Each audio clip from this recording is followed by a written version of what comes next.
नमस्कार, स्वदेश न्यूज की खास पेशकश में आपका स्वागत है। मैं हूं आपके साथ ऋषभ राय। सीहोर के बुदनी भैरुंदा क्षेत्र में अवैध रेत उत्खनन दिन के उजाले से लेकर रात के अंधेरे तक नियमों को ताक पर रखकर लगातार किया जा रहा है। प्रशासनिक अमले को ठेंगा दिखाते हुए धड़ल्ले से अवैध खनन किया जा रहा है, जिन्हें रोकने वाला कोई नहीं है। जो भी मौके पर जाता है उससे रेत माफिया उसे घेर लेते हैं और जान से मारने की धमकी दी जाती है, साथ ही कैद कर लिया जाता है। आलम यह है कि रेत माफिया बेरोक टोक नर्मदा नदी में बड़ी मात्रा में रेत निकाल रहे हैं और माफियाओं के हौसले इतने बुलंद हो गए हैं कि प्रतिबंधित रेत खदानों से ये खनन कर रहे हैं। इतना ही नहीं, नर्मदा की मुख्य धारा रोककर बीच नदी में लीड रास्ता बनाकर जेसीबी पोकलेन मशीनों की सहायता से भी सैकड़ों डंपर रेत का खनन अवैध तरीके से किया जा रहा है।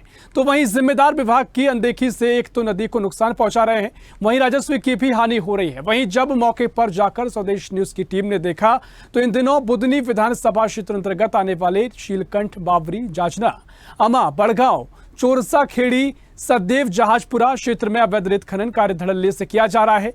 और जहां रेत माफिया नर्मदा नदी की धार को रोककर रास्ता बनाकर पोकलेन मशीन और हाई प्रोफाइल लोडर की मदद से बेखौफ तरीके से खनन कर रहे हैं, जबकि यहां पर रेत की खदान को आवंटित ही नहीं किया जाता है, जिसके चलते खनिज विभाग की कार्यप्रणाली पर सवाल उठ रहे हैं। क्योंकि जिला खनिज अधिकारी राजेंद्र परमार, खनिज इंस्पेक्टर संतोष सूर्यवंशी काफी समय से सीहोर की में पदस्थ हैं, फिर भी अवैध रेत उत्खनन को लेकर उनके कान पर जू तक नहीं रेंग रही है। तमाम सवाल है, आखिर क्यों प्रतिबंधित क्षेत्रों पर भी अवैध खनन जारी है, क्यों इस पर कार्रवाई नहीं की जा रही। सीहोर जिले में किस तरह से रेत का अवैध कारोबार पनप रहा है, हम आपको सीधी तस्वीरें दिखाना जा रहे हैं। मैं आज मौजूद हूं सीहोर जिले के भैरुंदा तहसील के अंतर्गत आने वाले शीलकंठ घाट पर। आप जो मेरे पीछे देख पा रहे हैं, यह नर्मदा नदी है और यहाँ से लगातार रेत माफिया किस तरह से अवैध खनन को अंजाम दे रहा है, जिसकी आप सीधी तस्वीरें देख रहे हैं। यह नर्मदा नदी के बीच में जाकर ही माफियाओं द्वारा रास्ता बना लिया गया है और वहीं से वो आप जो सीधी तस्वीरें जो जेसीबी के माध्यम से रेत को निकालकर ट्रालियों में भरा जा रहा है। हम आज आपको सीधे ग्राउंड जीरो पर मौजूद हैं और हम आपको यहां से सीधी तस्वीरें दिखा जा रहे हैं। यह माफिया तंत्र इतना मजबूत है जो कि लगातार खनिज विभाग के संरक्षण में फल फूल रहा है। हम आपको सीधी तस्वीरें दिखा रहे हैं ग्राउंड जीरो से। रेत माफियाओं का आलम यह है कि नर्मदा नदी को लगातार छल्ली कर नर्मदा नदी के धार को रोककर उसके बीच से रेत निकाली जा रही है। यहाँ आप सीधे देख पा रहे हैं, बीच नदी में जाने का रास्ता बना लिया गया है और वह पनडुब्बी के माध्यम से लगातार नर्मदा नदी के अंदर से रेत को निकाला जाता है। साथ ही इस तरह की पनडुब्बियां जो हैं वह नर्मदा नदी के बीच में ले जाकर रेत को कुछ लोगों द्वारा निकाला जाता है, लेबर द्वारा निकाला जाता है, जिसके आप सीधी तस्वीरें देख पा रहे हैं। ये इस तरह से लगातार पनडुब्बी के माध्यम से नर्मदा नदी से रेत को निकाला जा रहा है, जो कि साफ तौर पर नियमों का उल्लंघन है। और बरसात का समय भी आ चुका है, लगातार बरसात भी हो रही है, ऐसे में नर्मदा नदी का जलस्तर भी लगातार बढ़ रहा है। लेकिन रेत माफिया मजदूरों की जान को लगातार जोखिम में डालकर नर्मदा नदी के सीने को छलनी करते हुए बीच धार से रेत को निकाल कर ला रहे हैं, जहां पर कभी भी कुछ भी बड़ा हादसा हो सकता है। लेकिन इस ओर खनिज विभाग और राजस्व के आला जिम्मेदार अधिकारी ध्यान नहीं दे रहे हैं। जो खनिज विभाग है वह खुद मुख्यमंत्री ने अपने पास में रखा है, जहां पर कुछ दिन पहले केवल नाम मात्र के लिए कार्रवाई भी की गई थी, जहां सैकड़ों डंपरों को जब्त किया गया था, कुछ मशीनों को भी जब्त किया गया था। लेकिन उसके चंद दिनों बाद ही यह खेल पुनः शुरू हो गया है। करोड़ों की लागत से बने हुए रोड आज छलनी हो चुके हैं, टूटने लगे हैं। अपने उद्घाटन से पहले ही कईयों ऐसे रोड हैं जो कि नस्ते-नाबूद हो चुके हैं, लेकिन जिम्मेदारों को सिर्फ अपनी मलाई से मतलब है, वह इस ओर कोई भी ध्यान देने को तैयार नहीं है। स्वदेश न्यूज़ आपको सीधे ग्राउंड जीरो से तस्वीरें दिखा रहा है, किस तरह से जेसीबी और पोकलेन की सहायता से लगातार नर्मदा नदी को छलनी किया जा रहा है और यहाँ से रेत निकाली जा रही है। लेकिन जिम्मेदार इस ओर आंख मूंदे बैठे हैं। कार्रवाई के नाम पर 1-2 घंटे और चंद रुपयों के चालान बना दिए जाते हैं और फिर उसके बाद वापस यह खेल शुरू हो जाता है। देखना होगा आज स्वदेश न्यूज़ की इस ग्राउंड रिपोर्ट के बाद प्रशासन की कितनी आंखें खुल पाती है। कैमरामैन संतोष के साथ अक्षय शर्मा, स्वदेश न्यूज़। बुदनी विधानसभा के नर्मदा नदी के तटों से भारी मात्रा में अवैध उत्खनन रेत का किया जा रहा है और सरकार चुप है। ये समय है जब एनजीटी ने बरसात के समय में किसी भी प्रकार से उत्खनन गतिविधियों पर पूरे प्रदेश में रोक लगा रखी है, लेकिन रेत माफिया इस तरह सक्रिय है कि नर्मदा नदी से गीली रेत रोक के बावजूद निकाली जा रही है और सरकार हाथ पर हाथ धरकर बैठी हुई है। इसी क्षेत्र के एक नेता के पुत्र ने, छोटे से बच्चे ने अभी कल परसों ही कहा है कि मेरे पिता के सामने दिल्ली भी नतमस्तक है। तो क्या ये माना जाए कि रेत माफियाओं के सामने ये सरकार नतमस्तक है? मोहन यादव जी, आपकी सरकार के इकबाल का सवाल है। रेत का अवैध उत्खनन अतिशीघ्र बंद करवाइए, क्योंकि ये पर्यावरण के लिए हानि है।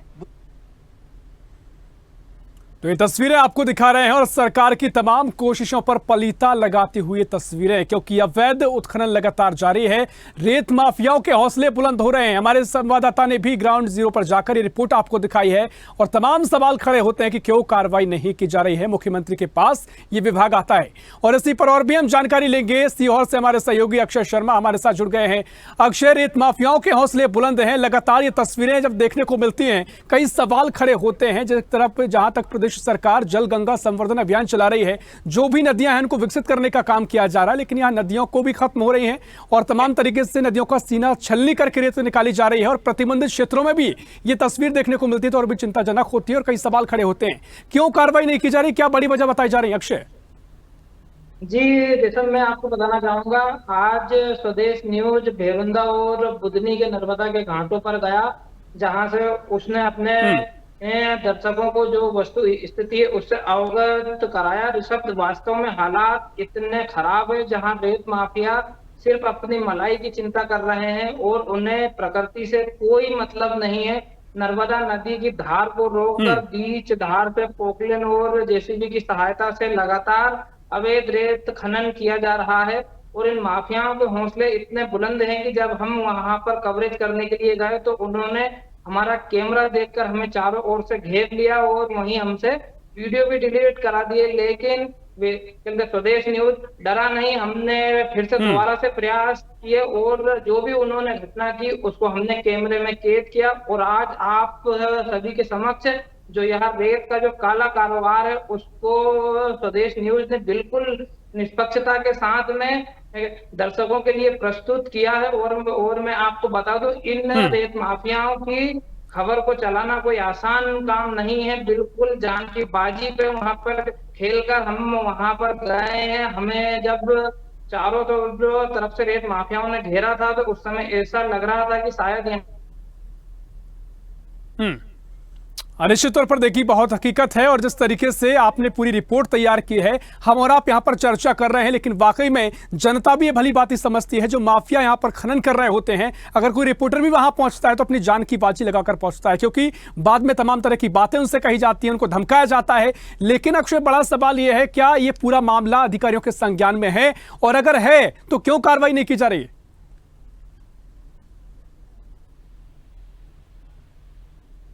खेल खनिज विभाग के से ही चल रहा है और उनकी सांठगांठ के बिना यह इतना बड़ा स्तर पे, इतना व्यापक स्तर पे यह खेल चलना कोई आसान काम नहीं है। लेकिन कहीं ना कहीं इन अधिकारियों की भी इस खेल में संलिप्तता है, क्योंकि यह कार्रवाई नहीं करते हैं। जब ऊपर से आदेश होते हैं तो सिर्फ नाम मात्र का दिखाने के लिए इनके द्वारा कार्रवाई की जाती है और फिर उसके बाद यह चुप बैठ जाते हैं। और वहां नर्मदा नदी के तट पर लगातार अवैध रेत खनन जारी है और वहां जाना हर किसी के बस की बात नहीं है। प्रशासन लगातार इस ओर आंख मूंदे बैठा हुआ है। वहीं एक और प्रमुख बात यहाँ पर निकलकर यहाँ भी सामने आती है कि जो खनिज विभाग के जिम्मेदार आला अधिकारी हैं, जिन्हें इस अवैध रेत खनन को रोकने की जिम्मेदारी है, वहां खुद अवैध से कितने ही सालों से अपने अपने दफ्तरों में जमा हुए बैठे हैं, जबकि नियम अनुसार हर 3 साल में जिम्मेदारों का ट्रांसफर होना चाहिए। लेकिन वह इस खेल से दूर नहीं होना चाहते हैं और यह पूरा खेल प्रशासनिक सांठगांठ से ही चल रहा है। बिल्कुल, देखिए अक्षय, जिस तरीके से आपने पूरी ग्राउंड रिपोर्ट की है, जो रेत का कब से पूरा कहें कि अवैध माफिया जो है वो अवैध खनन कर रहे हैं, माफिया अवैध खनन कर रहे हैं और कितनी रेत अभी तक निकाली जा चुकी है, क्योंकि कई तस्वीरें आपने दिखाई हैं, रेत का ढेर लगा हुआ देखने को मिल रहा है। तो कितनी रेत अभी तक निकाली जा चुकी है और अगर रेत के प्रमाण भी हैं तो ज्यादा परेशानी प्रशासन को होनी नहीं चाहिए कार्रवाई करने में?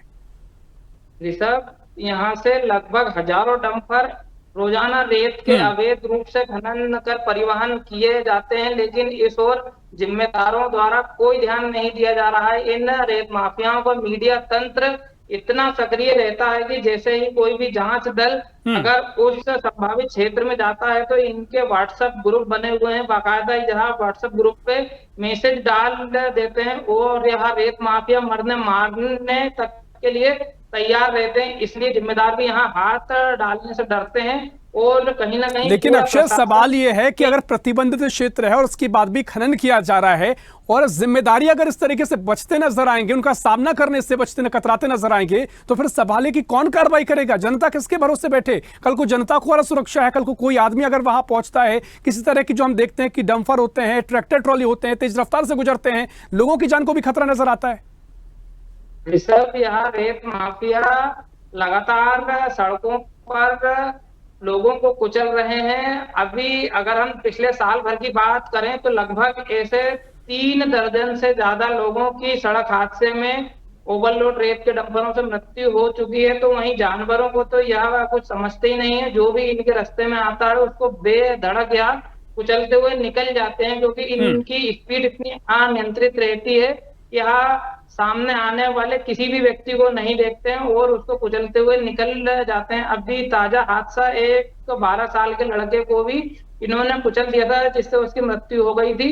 तो वहीं प्रशासन भी इस ओर ध्यान इसलिए नहीं दे रहा क्योंकि ऊपर से लेकर नीचे तक सभी के हिस्से बंधे हुए हैं। आप इस बात का अंदाजा इसी बात से लगा सकते हैं कि जो रेत ठेकेदार कंपनी इसके पहले पावर में थी और ठीक है अक्षय, मैं आप पर लौटूंगा। तमाम जो राजनीतिक मेहमान है वो भी हमारे साथ जुड़ गए हैं। कांग्रेस से आनंद जाट हमारे साथ जुड़ गए। आनंद जी बहुत स्वागत है आपका।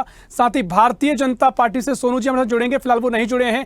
आनंद जी, पहले मैं आपके पास आऊंगा। जिस तरीके से अवैध खनन किया जा रहा है, नर्मदा का, नदियों का सीना छलनी करके जो रेत माफिया निकाल रहे हैं और उनको बेचने का काम कर रहे हैं, ना सिर्फ रेत निकाली जा रही है, लोगों की जान को भी खतरा है। और हमारे सहयोगी जब वहां पर पहुंचते हैं तो उनको भी कहीं ना कहीं वो खतरा महसूस हुआ और कहीं ना कहीं धमकियां मिलने का सिलसिला शुरू हो जाता है। कैसे आप पूरे मामले को देख रहे हैं? विपक्ष के रूप में किस तरीके से मुद्दे को उठाएंगे? बहुत सीधी और स्पष्ट सी बात है कि मध्य प्रदेश में रेत माफिया, अवैध उत्खनन माफियाओं की सरकार है और वो ये दिखा रहा है कि क्योंकि एनजीटी ने बहुत स्पष्ट शब्दों में ये आदेश दिया है कि जून से लेकर अक्टूबर तक जो है वो अवैध या वैध जो भी उत्खनन की गतिविधियां हैं वो बंद रहेंगी मानसून के समय में नर्मदा सहित मध्य प्रदेश की सभी नदियों में। लेकिन यहाँ तो दूसरी ही बात है, गीली रेत जो है वो नर्मदा के पानी से निकाली जा रही है, जो कि पूरे साल में कभी भी नहीं निकाली जा सकती। उस पर तो पूरे साल भर रोक रहती है और ये प्रदेश में हो रहा है। सरकार ने अभी 1 जून के पहले 3-4 दिन पहले जो है 200-250 अवैध उत्खनन की कार्रवाइयां करके अपनी खुद की पीठ थपथपा ली थी। लेकिन मध्य प्रदेश में एक राजनीतिक बालक जब ये कहता है कि दिल्ली भी मेरे नेता, मेरे पिता के आगे नतमस्तक है, तो मैं पूछना चाहता हूँ मध्य प्रदेश भाजपा के अध्यक्ष बीडी शर्मा जी से, क्या मोदी जी उनके पिता के? चलिए ठीक है, देखिए आप सियासी टीका टिप्पणी आप करते रहे, इस पर हम चर्चा अलग करेंगे। लेकिन देखिए सोनू वर्मा जी हमारे साथ भारतीय जनता पार्टी से जुड़े हुए हैं। सोनू जी, जिस तरीके से सरकार ने तमाम प्रयास किए, हमने इससे पहले देखा अवैध खनन को लेकर सरकार का एक्शन मोड नजर आया, लेकिन जिस तरीके से ये तस्वीरें हम देखने को मिल रही हैं, आपका प्रशासन जिस तरीके से यहां पर नहीं पहुंच रहा है, आंखें मूंद कर बैठा है, मुझे कोई गुरेज नहीं कहने में, नाकारा प्रशासन है, निकम्मा प्रशासन है कि पूरा मामला सामने होने के बाद भी कोई कार्रवाई नहीं की जा रही। सोनू जी। जी, मैं सबसे पहले तो धन्यवाद देना चाहूंगा ऋषभ जी कि आप समय समय पर हमें इस रेत के अवैध उत्खनन पर सजग करते आए हैं और सचेत करते आए हैं और उसका परिणाम जो है अभी विगत पिछले वीक में यदि आप देखें तो मध्य प्रदेश सरकार एनजीटी के नियमों का पूर्णतः पालन करती नजर आई है। और मैं बताना चाहूंगा कि अभी जो विगत पिछले सप्ताह प्रदेश के यशस्वी मुख्यमंत्री आदरणीय श्री मोहन यादव जी के अपने निजी संज्ञान में इस मामले को लिया गया और बड़ी कार्रवाई आप के उस संज्ञान में होगा कि बड़ी कार्रवाई यहाँ पर देखने लेकिन को सोनू जी, मिली आज थी। तक ये तस्वीरें देखने को मिल रही हैं और जो आपने कहा कि हमने संज्ञान में मामला दिलाया है, जरूर हम यहाँ बैठ के चर्चा कर रहे हैं, लेकिन हमारे सहयोगी अक्षय शर्मा जब ग्राउंड जीरो पर जाते हैं, ना सिर्फ पहुंचते हैं, तस्वीरें निकालते हैं और बल्कि उनकी जान को भी खतरा रहता है, तमाम धमकियां उनको मिलती हैं, बड़ी हिम्मत का काम करके वो तस्वीरें निकाल कर लाते हैं। हम चर्चा जरूर कर रहे हैं, लेकिन गंभीर सवाल ये, ऐसे तमाम लोगों की जान पर बात बन जाती है, क्यों कार्रवाई नहीं की जा रही है? आपके तमाम अधिकारी हैं, काबिल अधिकारी कहा जाता है, क्यों वो कार्रवाई नहीं कर रहे हैं? जी, मैं बताना चाहूंगा कि होशंगाबाद, नर्मदापुरम जिला और सीहोर जिले में एवं बैतूल जिले में नर्मदा नदी के किनारे जो अवैध उत्खनन हो रहा था, उस पे बड़ी कार्रवाई मध्य प्रदेश सरकार की ओर से देखने को मिली है, जिसमें 200 से अधिक डंपर और पोकलैंड यहाँ पर जब्त किए गए हैं और 150 करोड़ से अधिक अवैध माफियाओं के ऊपर जुर्माना लगाया गया है। और ऐसी स्थिति में कलेक्टर ने इस मामले को प्राथमिकता में लेते हुए अवैध माफियाओं के ऊपर बड़ी कार्रवाई अभी की है। और साथ ही साथ मैं बताना चाहूंगा कि जो अवैध उत्खनन अभी तक आपको देखने को मिल रहा था, उस पे एक बड़ी कार्रवाई हमें देखने को मिली है और निरंतर। ठीक है अक्षर, मैं आपके पास आऊंगा। देखिए, क्या बड़ी कार्रवाइयां हुई हैं आसपास के क्षेत्रों में? कोई असर जमीन पर दिखाई दिया है? क्योंकि आपने तस्वीर पहुंचाई है, यहाँ पर तो वो स्थिति नजर नहीं आई है। जी अक्षय, आवाज सुन पा रहे हैं? जी जी जी, मैं आपकी आवाज को सुन पा रहा हूँ। बिल्कुल। देखिए सोनू जी, जिस तरीके से बात कर रहे हैं, सरकार लगातार कार्रवाई करने के दावे भी करती है और जमीन पर कई बार तस्वीर नजर आती हैं, लेकिन जो कार्रवाई की बात सोनू जी ने कही है, क्या वहां पर ही आप जहां पर कवरेज आपने की है, तस्वीरें भेजी है, कोई असर जमीन पर हुआ है या फिर सिर्फ कहीं की दावे ही नजर आ रहे हैं? ऋषभ, जमीन पे यह दावे बिल्कुल ही शून्य नजर आते हैं, क्योंकि आज हमने खुद ने जब वहां पर ग्राउंड रिपोर्टिंग की तो माफियाओं के अंदर प्रशासन का 1% भी हमें भय नजर नहीं आया और वह बिल्कुल निडरता के साथ लगातार रेत खनन करते नजर आए। और आप उनके हौसलों को दाद दीजिए कि उनके लिए डीजल भी बाकायदा वहीं पर पहुंचाया जा रहा है। एक छोटे से टैंकर में अवैध रूप से डीजल को भरकर लाया जाता है और वहीं पोकलेन और जीसीबी में डीजल को बेचा जा रहा है, ताकि उन्हें उनके काम में किसी प्रकार की लेट लतीफी ना हो और वह तय समय में अपने मुनाफे को बढ़ा सके। और इस ओर प्रशासन का कोई भी नुमाइंदा हमें उस क्षेत्र में नजर नहीं आया, क्योंकि लगातार इसकी मॉनिटरिंग कर रहा हो। ऐसा लग रहा है जैसे प्रशासन को नर्मदा नदी से कोई प्रेम ही नहीं है। जिस भी रेत माफिया को जैसा लग रहा है वहां पर कर रहा है। सैकड़ों डंपर अवैध रूप से स्टॉक वहां पर किए गए हैं, जिससे लगातार क्षेत्र में रेत के दामों में वृद्धि हो रही है, जनता पर इसका भार पड़ रहा है। लेकिन इस ओर प्रशासन कोई भी ध्यान देने को तैयार नहीं है। लगातार खनिज अधिकारी कुछ छुटवैया कार्रवाई करके अपनी पीठ को थपथपा लेते हैं, लेकिन यह जितने भी डंपर जो चल रहे हैं वह कहीं ना कहीं नेताओं के संरक्षण में चल रहे हैं, नेताओं के ही चल रहे हैं। अभी पुलिस ने कुछ कार्रवाई करी थी तो आपने भी देखा, इछावर टीआई को सस्पेंड भी किया गया। तो आप इस बात से अंदाजा लगा सकते हैं कि यह रेत का जो स्याह कारोबार है, इसमें नेताओं की संलिप्तता कितनी होगी। बिल्कुल सोनू जी, जिस कार्रवाई की आप बातें कर रहे हैं, सीहोर के भैरुंदा में तो ये तस्वीर नजर नहीं आई है और कहीं ना कहीं मिली भगत की बू भी आती है कि कोई अधिकारी हैं या फिर कोई नेता हैं जिनके संरक्षण में काम हो रहा है, तभी जो माफिया हैं उनके हौसले इतने बुलंद हैं कि कोई भी आ जाए साहब, धमका भी देंगे और देख लेंगे जो सरकार से डील होगी। तमाम तरह की बातें वो करते हैं। सोनू जी, ऋषभ जी, मैं बताना चाहूंगा कि रेत माफिया जो तय मापदंड से हटकर उत्खनन कर रहे हैं, उनको मुख्यमंत्री श्री मोहन यादव जी ने स्वयं संज्ञान में मामले। ठीक है सोनू जी, आपको एक मिनट रोकना चाह रहा हूं और स्वदेश न्यूज लगातार इस पूरी चर्चा में कुछ अधिकारियों से भी बातचीत करने की लगातार कोशिश कर रहा है। तमाम अधिकारियों से बातचीत करने की कोशिश हमने की, लेकिन मीडिया का नाम सुन के, इस पूरे मामले का नाम सुन के कहीं ना कहीं मीडिया से बचते नजर आ रहे हैं। कोई भी सवाल का कोई उत्तर हमें सरकारी अधिकारियों की ओर से नहीं मिला है। खैर, चर्चा को आगे बढ़ाएंगे। आनंद जी, मैं आपके पास आ रहा हूं। जिस तरीके से सोनू जी कह रहे हैं कि कार्रवाइयां की जा रही हैं, लेकिन जमीन पर वो दिखाई नहीं दे रही। आनंद जी।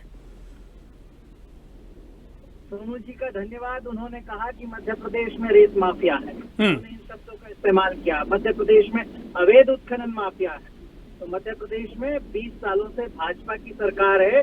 मेरा सिर्फ एक छोटा सा सवाल है कि ये माफियाओं को संरक्षण कौन दे रहा है? इसका मतलब ये है कि मध्य प्रदेश में अवैध माफिया की सरकार, इसका मतलब यह है कि माफियाओं को संरक्षण भाजपा देती है। इसका मतलब यह है कि मध्य प्रदेश की नर्मदा सहित जो सभी जीवनदायिनी नदियां हैं उनको छलनी करने का काम भाजपा के संरक्षण में माफिया कर रहे हैं। तो ये साफ और स्पष्ट भाजपा प्रवक्ता की भाषा से स्वीकार होता है कि किस तरह से माफियाओं को संरक्षण भाजपा दे रही है। जनता का वोट के रूप में सांस लेकर ठेकेदारों का विकास, कमीशन खोरों पर विश्वास, यही है भाजपा का प्रयास। चलिए ठीक है, देखिए राजनीतिक वार पलटवार भी कई बार देखने को मिलते हैं, लेकिन सोनू जी समय कम बचा, एक महत्वपूर्ण सवाल आपसे कि कब तक कार्रवाई की जाएगी? कब तक जो तस्वीरें हमने दिखाई हैं आपके संज्ञान में गई हैं? आपकी सरकार है, आश्वासन आप कब तक देंगे? जनता आपको देख रही है, सुन रही है, कब तक यहाँ पर जमीन पर कार्रवाई देखने को मिलेगी? सोनू जी। रेत एक ऐसा मामला है जो मानवीय मूल्यों की आवश्यकताओं को पूरा करता है। आवास, यातायात और विकास के संसाधनों में अपनी महत्वपूर्ण भूमिका निभाता है। और साथ ही साथ मैं बताना चाहूंगा कि यह पृथ्वी पर पानी के बाद उपयोग किया जाने वाला दूसरा सबसे बड़ा संसाधन है। तो रेत का उत्खनन जो है वो आप नहीं रोक सकते, लेकिन रेत के अवैध उत्खनन पर मध्य प्रदेश सरकार जो है वो निरंतर कार्रवाई करती नजर आ रही है। सोनू वर्मा जी, रेत का खनन सभी को जानकारी होती है, सभी तमाम जो जनता देख भी रहे हैं, इसके भी परमिशन मिलती है, लेकिन जो हम तस्वीरें दिखा रहे हैं तमाम ये क्षेत्र ऐसे हैं प्रतिबंधित हैं और नदी के भीतर से रेत को निकाला जा रहा है। खैर आपके अपने तर्क हो सकते हैं, लेकिन जमीन पर जो हालात है वह काफी चिंताजनक है, गंभीर सवाल खड़े करते हैं। समय हमें इतनी परमिशन देता है, बहुत शुक्रिया करना चाहूंगा सोनू जी आपका, आनंद जी आपका, अक्षय आपका, बहुत शुक्रिया इस पूरी रिपोर्ट को हम तक भेजने के लिए। तो ये अपडेट आपको दे दें, जहां लगातार अवैध उत्खनन जारी है, कहीं की नदी हो या फिर नर्मदा हो, उनका सीना छलनी कर रेत को निकाला जा रहा है और जो भी अधिकारी हैं पूरी आंख मूंदे बैठे हैं, आंख मूंद कर बैठे हैं और कोई भी कार्रवाई फिलहाल नहीं की गई है। हमने रिपोर्ट दिखाई है, हमारे संवाददाता जमीन पर पहुंचे हैं, जानकी बाजी लगाकर रिपोर्ट लेकर आए हैं। देखना महत्वपूर्ण होगा क्या कुछ आगे कार्रवाई की जाएगी। फिलहाल के लिए इतना ही। देश प्रदेश की और भी खबरों के लिए देखते रहिए स्वदेश न्यूज, सबसे पहले देश।